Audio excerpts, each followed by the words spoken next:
ये क्या, तुम वापस मायके से आ गई? तुम्हें शर्म नहीं आती?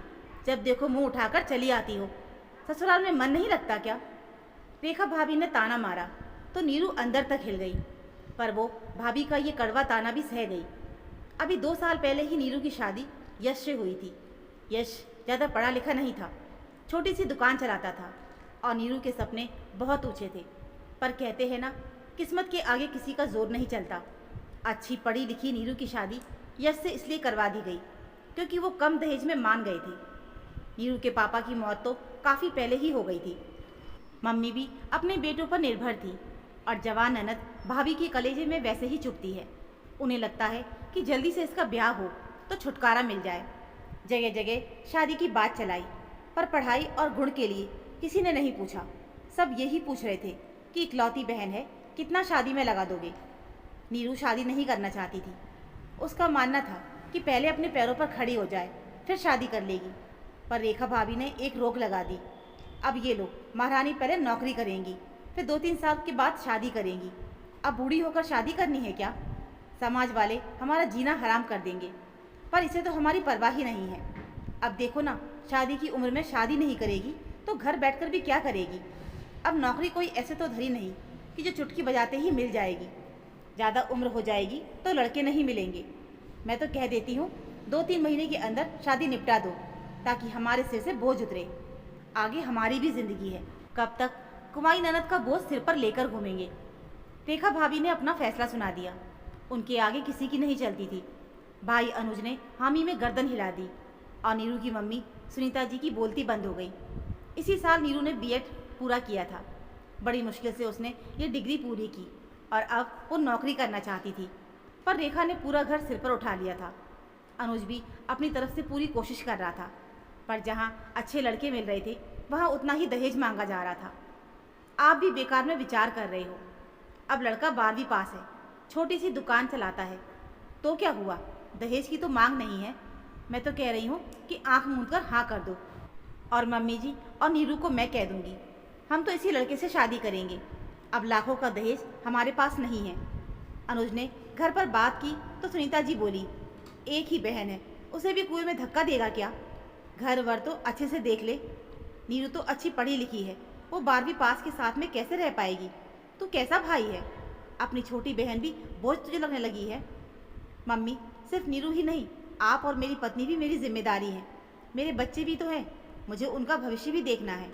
सारा धन बहन के ब्याह में लगा दूंगा तो मेरे बच्चों का भविष्य क्या होगा? फिर मैं भी बहुत ज़्यादा कमाता नहीं हूँ। मुझे तो ये रिश्ता ठीक लग रहा है। लड़के वालों की कोई मांग भी नहीं है, इसीलिए मैं तो हाँ कहने जा रहा हूँ। ये सब नीरू सुन लेती है। भैया, आप मेरे जीवन का फैसला करने जा रहे हो और मुझसे एक बार भी नहीं पूछा। मेरी इच्छा और मेरी मर्जी का क्या है? आपको भी मेरी नौकरी करने से दिक्कत है? मुझे अपनी ज़िंदगी के 2 साल दे दो। मेरे पास बीएड की डिग्री है, फिर मैं कमाऊंगी तो आपका बोझ भी हल्का हो जाएगा। बस चुप कर। मैंने और रेखा ने फैसला कर लिया है, तेरी शादी उसी लड़के से ही होगी। और अब तुझे जो भी करना है अपने घर जाकर करना।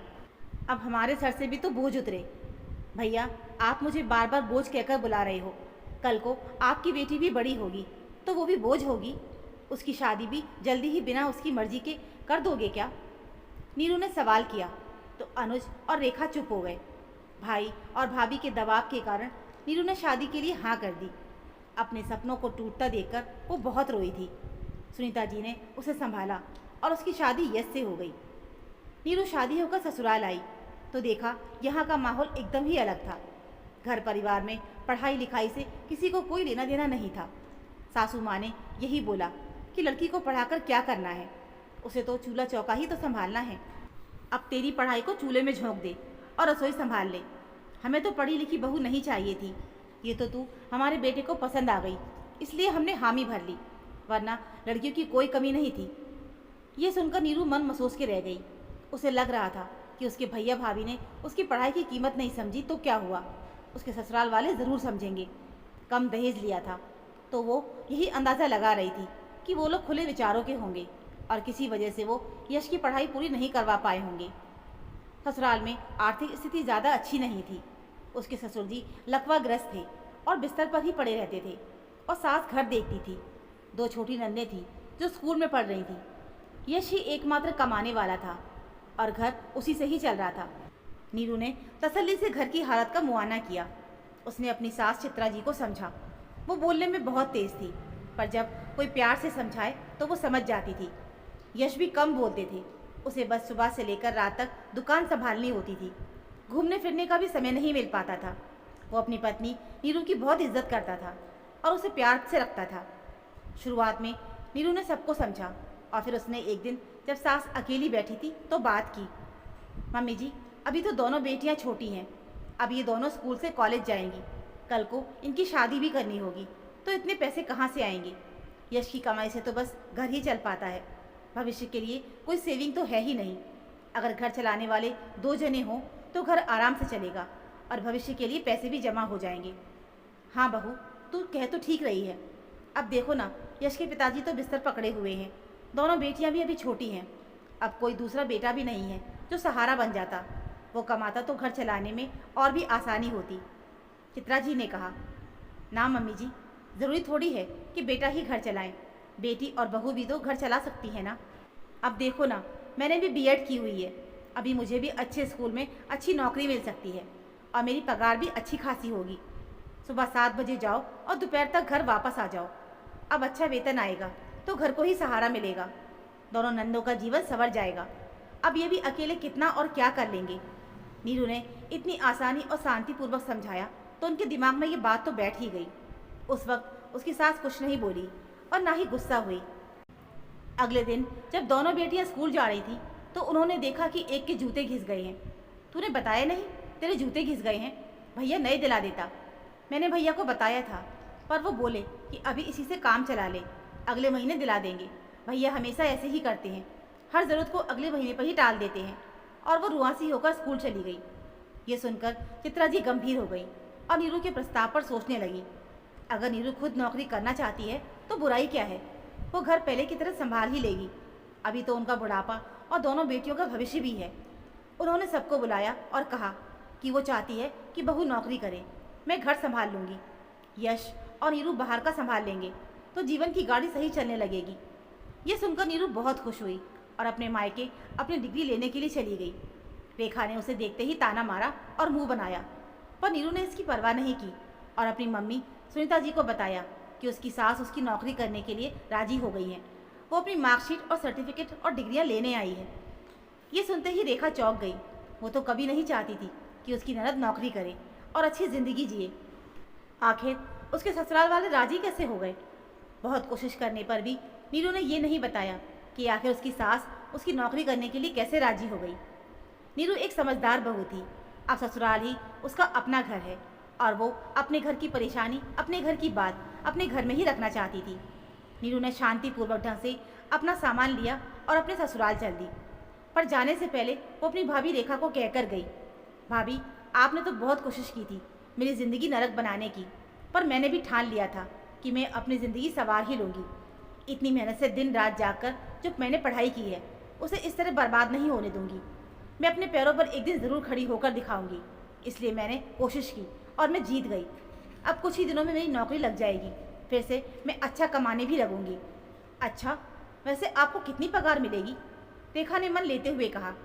भाभी, अब कितनी भी पगार मिले वो आपके लिए नहीं होगी। मेरी सारी कमाई मेरे अपने घर ससुराल वालों के लिए ही होगी। आपको तो 1 रुपया भी नहीं मिलेगा। ये कहकर नीरू ससुराल चली गई। कुछ दिनों की मेहनत और इंटरव्यू के बाद उसे एक अच्छे स्कूल में टीचर की नौकरी मिल गई। अब नीरू अच्छा खासा कमाने लगी थी। घर की आर्थिक स्थिति भी सुधरने लगी। घर वालों की ज़रूरतें भी पूरी होने लगी। समय के साथ नीरू का एक बेटा हो गया और उसका प्रमोशन भी हो गया। अब वो सीनियर टीचर बन गई थी। उसकी पगार भी बढ़ गई। एक दिन सुबह घर में कोहराम मच गया। नीरू के ससुर जी अचानक से चल बसे। पिछले 4 सालों से वो बिस्तर पर ही थे। नीरू ने बड़ी मुश्किल से अपनी सास चित्रा जी को संभाला और ढांढस बंधवाया। नीरू अब सीनियर टीचर से स्कूल की प्रिंसिपल बन गई थी। कुछ सालों के बाद दोनों नंदे भी बड़ी हो गई। उन्होंने कॉलेज की पढ़ाई पूरी कर ली। अब चित्रा जी को उनकी शादी की चिंता सताने लगी। वो जल्दी से दोनों की शादी करना चाहती थी। एक दिन अचानक मायके से फ़ोन आया कि नीरू के बड़े भाई अनुज की अचानक मृत्यु हो गई। उसे अपने मायके जाना पड़ा। 13वीं तक वो वहीं पर ही रुक गई थी। उसकी भतीजी की पढ़ाई पूरी नहीं हुई थी। रेखा अपनी बेटी की पढ़ाई को लेकर काफ़ी चिंतित थी और घर में कमाने वाला चला गया था। भाभी, आप बिटिया की पढ़ाई की चिंता मत करना, उसका सारा खर्चा मैं उठाऊंगी और वो इंजीनियर बनना चाहती है तो उसे अच्छे से अच्छे संस्थान में मैं पढ़ाऊंगी। ये सुनते ही रेखा शर्म से ज़मीन में गड़ गई। नीरू, मुझे माफ़ कर दो, मैंने तुझे बोझ समझा, शादी ज़बरदस्ती करवा दी और तुम मेरी बेटी के लिए इतना सोच रही हो। भाभी, जो हुआ उसे भूल जाओ, अब हमें अपनी बेटी का जीवन संवारना है। नीरू ने भाई की बेटी की भी जिम्मेदारी उठा ली और वो ससुराल आ गई। यहाँ चित्रा जी बेटी के लिए लड़का तलाशने में लगी हुई थी, लेकिन नीरू इसके लिए तैयार नहीं थी। उसका मानना था कि पहले दोनों नन्हे अपनी पैरों पर खड़ी हो जाएं, फिर जाकर शादी के बारे में सोचेंगे। उसने चित्रा जी को समझाया, मम्मी जी, मेरी नंदे मेरे लिए बोझ नहीं है जो मैं इन्हें शादी करके उतार दूँ। मेरी नंदों को मैंने बेटियों की तरह पाला है, इसलिए ये मेरी जिम्मेदारी है कि जब तक ये दोनों अपने पाँव पर खड़ी नहीं हो जाती तब तक मैं इनकी जिम्मेदारी उठाने को तैयार हूँ। अपने पैरों पर खड़ी होंगी तो ये दोनों एक बेहतर ज़िंदगी जी पाएंगी। लेकिन नीरू, बेटियों को इनके घर भेज देते हैं, बाद में ये अपने हिसाब से ससुराल में पढ़ लेंगी। चित्रा जी बोली, नहीं मम्मी जी, आप माँ होकर ऐसे कैसे कह सकती हैं। बेटियों को हम दूसरे के घर पूरी तरह तैयार करके भेजेंगे ताकि इन पर कभी कोई मुसीबत आए तो ये पूरी तरह से उसका सामना कर सकें। मेरी दोनों नन्हे मेरी बेटियों जैसी हैं। जो मेरे साथ हुआ वो मैं इनके साथ नहीं होने दूंगी। मेरे पास भी डिग्री थी तो मैं नौकरी करके घर चलाने में सहयोग दे पाई। हाँ बहू, मैं तो भूल ही गई थी। अब जैसा तू और यश चाहेगा वैसा ही होगा। जब तुमने नंदों को बेटियां मान लिया है तो तुम इनका भला ही सोचोगी। नीरू ने अपने साथ साथ भाई की बेटी और अपनी नंदों का भी जीवन संवार दिया। दोस्तों, परिवार में एक स्त्री पढ़ती है, पैरों पर खड़ी होती है तो पूरे परिवार के बारे में सोचती है। आत्मनिर्भरता ही आजकल की स्त्री की सच्ची पहचान है। तो दोस्तों, ये थी हमारी आज की कहानी। आशा करती हूँ आपको ये कहानी ज़रूर पसंद आई होगी। इस कहानी को लेकर आपकी क्या राय है हमें कमेंट में ज़रूर बताना। कहानी अच्छी लगी हो तो प्लीज़ वीडियो को लाइक और चैनल को सब्सक्राइब ज़रूर कर लीजिएगा। मिलते हैं फिर एक और नई कहानी के साथ, तब तक के लिए धन्यवाद।